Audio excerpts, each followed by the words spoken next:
Yesterday we began looking at the subject of justice, and more particularly dealing justly with others as set forth by Solomon in the book of Proverbs. Today we're going to pick up in Proverbs chapter 11 and verse 1, where Solomon says that a false balance is an abomination to the Lord, but a just weight is his delight.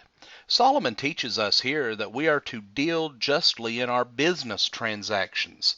Differing weights and differing measures, both of them are abominable to the Lord, Proverbs 20 and verse 10. But why?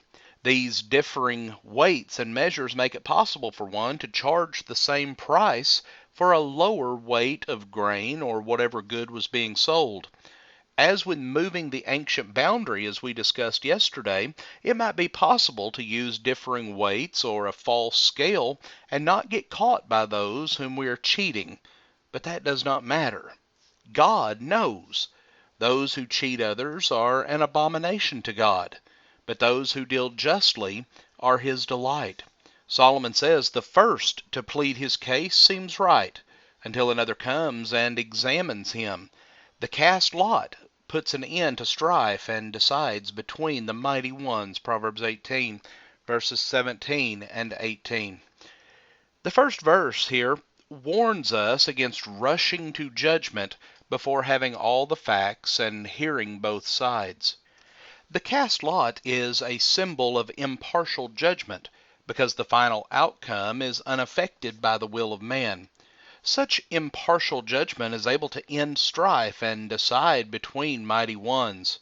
Our exercising of justice must not be based upon human will or partial information, but upon an honest examination of all knowable facts in light of the truth. Solomon says that a wicked man receives a bribe from the bosom to pervert the ways of justice, Proverbs 17, verse 23. At the beginning of this section on justice, we noticed the statement by Solomon that evil men do not understand justice, Proverbs 28 and verse 5. And because they do not understand justice and the value of justice, they're willing to receive bribes in order to pervert the ways of justice. Wicked men value material things over that which is right and fair, and those who are righteous will value justice over riches. In Proverbs 19 and verse 28, Solomon says that a rascally witness makes a mockery of justice, and the mouth of the wicked spreads iniquity. A rascally or ungodly witness is one who does not speak the truth, as opposed to a trustworthy witness who will not lie, Proverbs 14 and verse 5. A lying witness makes a mockery of justice because justice is impossible without truth. Solomon says that the violence of the wicked will drag them away because they refuse to act with justice, Proverbs 21 verse 7.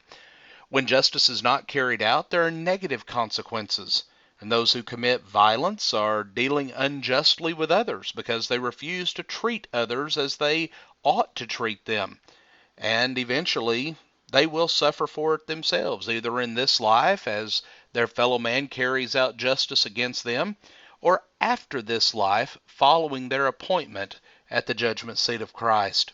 Solomon then makes the statement that abundant food is in the fallow ground of the poor, but it is swept away by injustice, Proverbs 13 and verse 23. The fallow ground, or the tillage of the poor, is the land that he is able to cultivate to provide for himself. By his providence, God has provided abundant blessings to man that can be obtained by working hard and exercising wisdom. But when one deals unjustly with the poor man by taking away his land or his ability to cultivate that land, then he is robbing him of the blessings which he might have received by God's providence. If we fail to practice justice with our fellow man, then we are standing in the way of their receiving divine blessings. Friends, we want to thank you for joining us for our program today, and we pray that God blesses you with a wonderful day.